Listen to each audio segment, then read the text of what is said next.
Definitely. Yes. This is something we have to talk about, kind of. Yeah, so today, why not? Yeah, why not? Let's talk about the Egyptian gods. And compare some, let's, figure out, how they're real, compared to some, Abrahamicism. You know what I mean? So, in Egyptian mythology, we got, one of the most popular gods, like the sun god Ra, the god of the afterlife Osiris, Anubis, and there's goddesses like Isis, and there's Set and Horus, a lot of shit, and Apophis, the serpent Apophis, or Apep. Okay, so, yeah, one of the most interesting stories, one of the cool stories of Egyptian mythology is, the battle between Horus and Set and shit. But just like the other day, we went over the Emerald Tablets of Thought, right? About 3 days ago, probably. We went over it because Thought is one of the deities that science has compared to be a true alien. Yeah, so. But anyways, another thing. Thank you for 4 subscribers so far. Yeah, just keep it going because I just need over 50 more. I mean, hang on. 50, 49, 48, 47. Yeah, so I'll need 46 more subscribers then. Alright? So, we're talking about Egypt, right? Because, one of the greatest mysteries in this world are the pyramids, for example. Because I mentioned this before, there's no way humans were the ones who were behind the likes of pyramids. It had to be the fucking Nephilim giants. But if you watch Esoteric Guardian, they saying that Set and the likes of Apep will be behind the extinction of mankind. For example, what Nostradamus predicted. But here's another thing, though. In the upcoming videos, if we're still on season 0 of doing the videos before I get 50 subscribers, eventually I will talk about the Book of Gates and Book of Caverns, another Egyptian banned scripture that I will go over, mostly for live streams if we get to 50 subscribers, But there's a lot of mysteries to Egyptians. Because in the Bible, in the story of Moses, you know how God gave the power to Moses to turn his staff into a snake, right? Now, once he confronts Pharaoh Ramesses, when Moses uses his staff to, slam it to the ground and becomes a snake, his Egyptians did the same thing. But here's the thing, though. The Egyptians, they don't worship Yahweh. They don't worship Satan. So, of course, it will be proclaimed that technically the Egyptian gods will be canon in the Bible. Because where did the Egyptians get that power from? Because, the Egyptians, they're the type of people that if they find their true God, they will instantly make buildings out of them. So, think about it. It's a question of mythology, really, because, hey, people say that they're fake, but think about it. How would they even know if it would exist? Think about it. How would they even know if something like that truly did exist? How would they even know? Because, think about it. Myth is not fiction, bro. Myth is, actual history.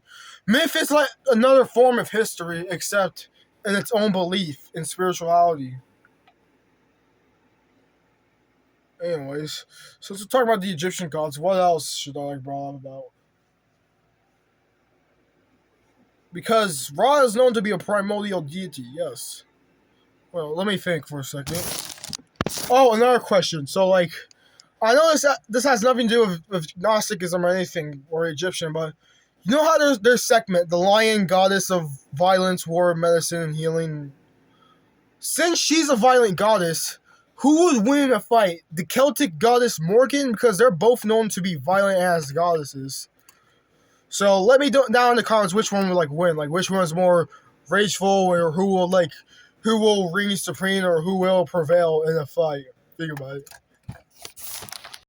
Alright, so Egyptian mythology shares a fascinating deep-seated interest with both biblical narratives and broader world mysteries because Egypt was an ancient superpower borrowing the leverage is its lore, history, religion, uses freckles blended into neighboring cultures. See, exactly. All mythologies has the same thing in common. Okay, so number one, biblical connection echoes the Orinos myth versus the Osiris myth versus the resurrection.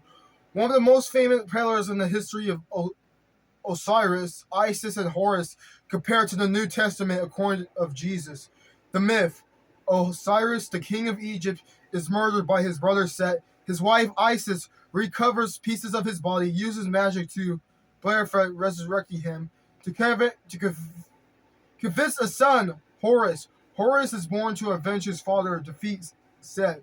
While Osiris became the lord of the underworld, the biblical the scholars often note that the significant overlap between the increptness of Osiris nursing the infant god Horus, later Christians it says as the Virgin Mary holding the infant Jesus.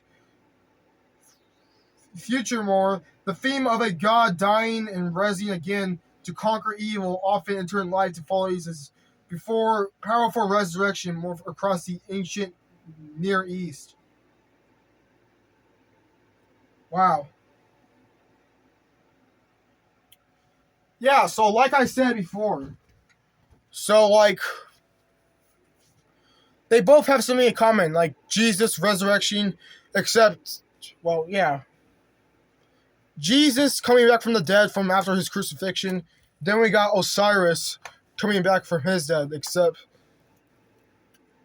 yeah, because here's something strange I noticed recently. And there are dark cults out there that use the name Set as its own lord and demon. So yeah, maybe the cults that that fucking world is owned by, the cults like the Illuminati, they're probably worshipping both the demiurge and the Egyptian god of chaos, Set. Okay, so.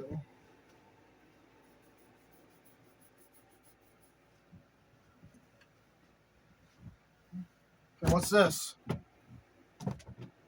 Anchor's Ephesus versus biblical ministers. In the 14th century BCE, Pharaoh Ephesus IV famously changed his name to Akhmet and uploaded epic centuries of Egyptian falsehoods.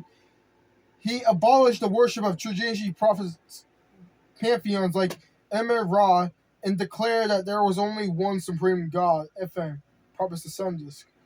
Hey, that's something to one to Christianity, only one God. So yeah.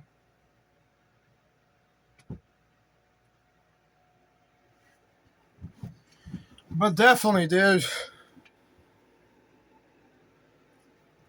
Egyptian mythology, like, it's crazy as fuck. Thank you for 4 subscribers so far. Please like, comment, and share. Let me know what you guys think of where I missed. And what else? Comment. Yeah, okay, that's good. Alright, until tomorrow.